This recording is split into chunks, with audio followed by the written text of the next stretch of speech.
Hello everyone, welcome back to Goose Minds. Today we're going to be talking about personality disorders. We'll talk about their causes, characteristics, symptoms, effects, and touch on their treatments as well. Before we begin, we need to learn what a personality disorder is. A personality disorder is a mental disorder in which an individual has a rigid and unhealthy pattern of thinking, functioning, and behaving. You might also be wondering whether a personality trait and a personality disorder are different.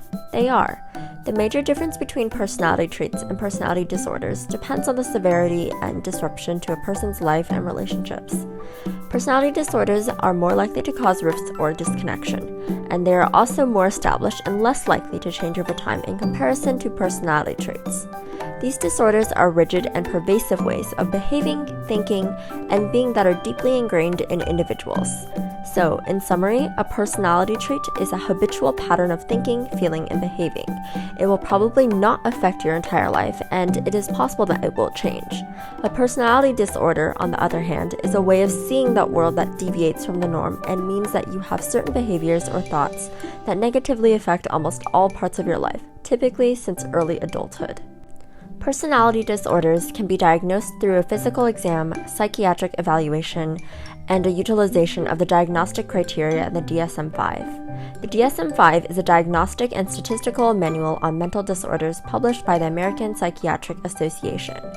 Each personality disorder has its own set of diagnostic criteria, but the diagnosis of a personality disorder includes long-term marked deviation from cultural expectations that leads to significant distress or impairment in at least two of the following areas. 1. The way you perceive and interpret yourself, other people, and events. The appropriateness of your emotional responses. 3. How well you function when dealing with other people and in relationships. And 4. Whether you can control your impulses. Other common signs and symptoms of those who have a personality disorder can be split into three categories: behavioral, cognitive, and psychosocial. Behavioral symptoms could include rejection of certain people or situations for irrational reasons, acting a strange way, or getting angry or provoked easily. Cognitive signs include impulsive or indecisive thinking or decision-making, avoiding responsibility, and poor ability to use good judgment. Psychosocial symptoms would include low self-esteem, isolating oneself, becoming angry or aggressive, or mood swings. Please note that if someone does exhibit these symptoms, that does not mean that they definitely have a personality disorder. Now that we've talked generally about the personality disorders, let's get into some of the specifics. The various types of personality disorders are split into three clusters: Cluster A, B, and C. Cluster A personality disorders are characterized by odd, eccentric thinking or behavior and include the paranoid, schizoid, and schizotypal personality disorder. Cluster B personality disorders are characterized by dramatic, unpredictable thinking and behavior.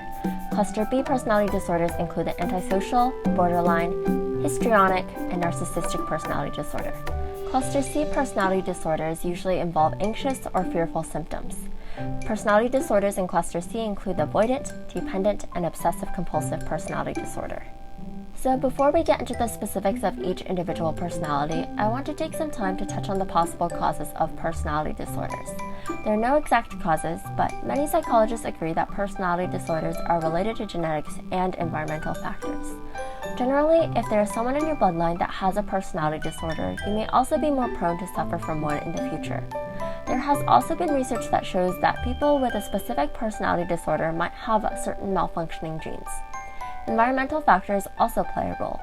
Trauma like abuse, violence, and neglect in early childhood can increase risk of someone developing a personality disorder later in life. For example, people with borderline personality disorders have high rates of childhood sexual trauma. Children who experience verbal abuse as children are also 3 times as likely as other children to have borderline, narcissistic, or paranoid personality disorders. Specific personality disorders also are more common within certain genders, socioeconomic or financial states of an individual. Cluster A personality disorders include the paranoid, schizoid, and schizotypal personality disorders. People with the Cluster A personality disorder tend to feel suspicious of other people, making it difficult for them to form relationships with others. People with the paranoid personality disorder have pervasive distrust and suspicions of others and their motives. These beliefs that others are trying to harm or deceive them are typically unjustified. Their suspicions regarding the loyalty and trustworthiness of others is also unjustified most of the time. People with a paranoid personality disorder will be hesitant to confide in others because they have an unreasonable fear that others will use information they share against them. Individuals who have a paranoid personality disorder also have a tendency to perceive innocent remarks in non-threatening situations to be insults or attacks. They also have a tendency to hold grudges. People with the schizoid personality disorder lack interest in social and personal relationships. In fact, they prefer to be alone. They also might have a harder time forming relationships with others because they have a limited range of emotional expression and have harder times picking up on normal social cues. Their personality disorder also makes them appear cold and indifferent to others. People with a schizotypal personality disorder also have peculiar dresses, thinking, beliefs, speech, and behavior. They usually have flat emotions or have inappropriate responses to social situations.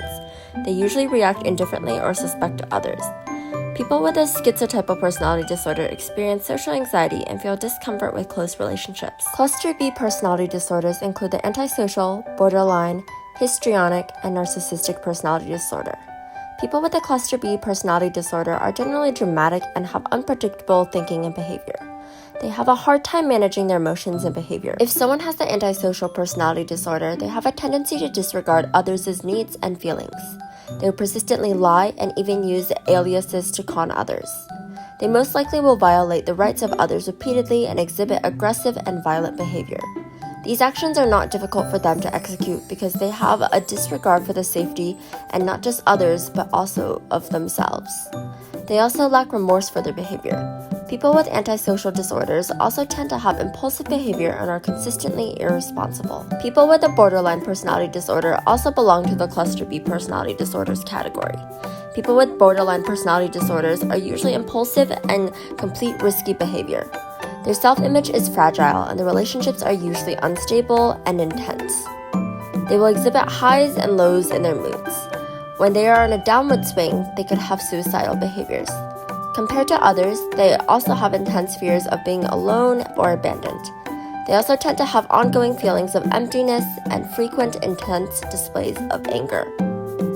The next disorder in cluster B would be the histrionic personality disorder. People with a histrionic personality disorder will constantly seek attention and will tend to be excessively emotional and/or dramatic to gain attention. They can be easily influenced by others. While they talk dramatically and have strong opinions, they do not always have many facts or details to back up their claims.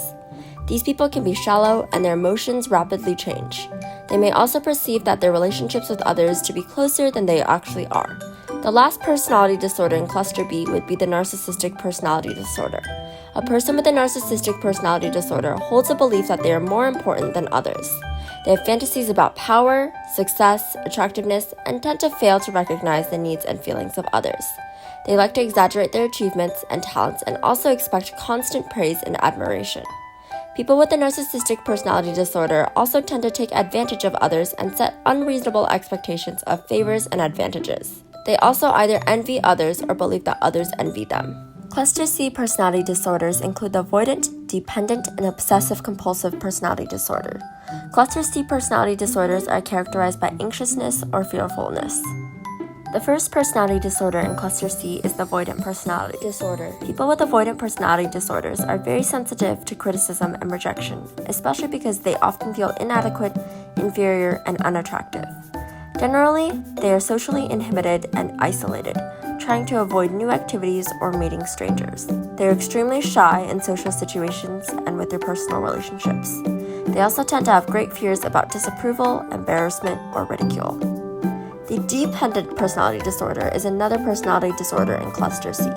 Those who have a dependent personality disorder are excessively dependent on others and they feel a strong need to be taken care of. Because of this, they will exhibit submissive and clingy behavior. They strongly fear having to provide for themselves and tend to have difficulty starting or completing projects on their own because they lack self-confidence. They also have a hard time expressing their opinions if they disagree with others because they fear disapproval. They also, unfortunately, tend to have a tolerance for poor or abusive treatment. The last personality disorder in cluster C is the obsessive-compulsive personality disorder. One thing to note is that this personality disorder is not the same thing as obsessive-compulsive disorder. People with this personality disorder have an abnormal amount of preoccupation with details, orderliness, and rules. They want extreme perfection, and if that isn't achieved, they could become dysfunctional and distressed. These people have a strong desire to be in control. People with this personality disorder also tend to be very committed to their work, and as a result, they may neglect their friends. They can be rigid, stubborn, and inflexible, especially about their morality, ethics, and values. Although we've already touched on some effects of personality disorders, I wanted to list a few more. A personality disorder can cause someone to lose their ability to make responsible financial decisions. They may lose their jobs and have a hard time securing work. They also can lead to poor relationship quality, including with their family. Someone with a personality disorder might also have feelings of worthlessness and/or hopelessness. Personality disorders can also develop additional mental disorders or worsen existing ones. While this video will not focus on the treatment of personality disorders, I wanted to provide some information regarding it.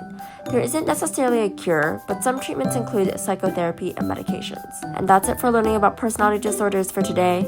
As always, the information presented in these videos is based on generalizations and should be taken with a grain of salt. Thank you for watching, and see you next time. Bye guys!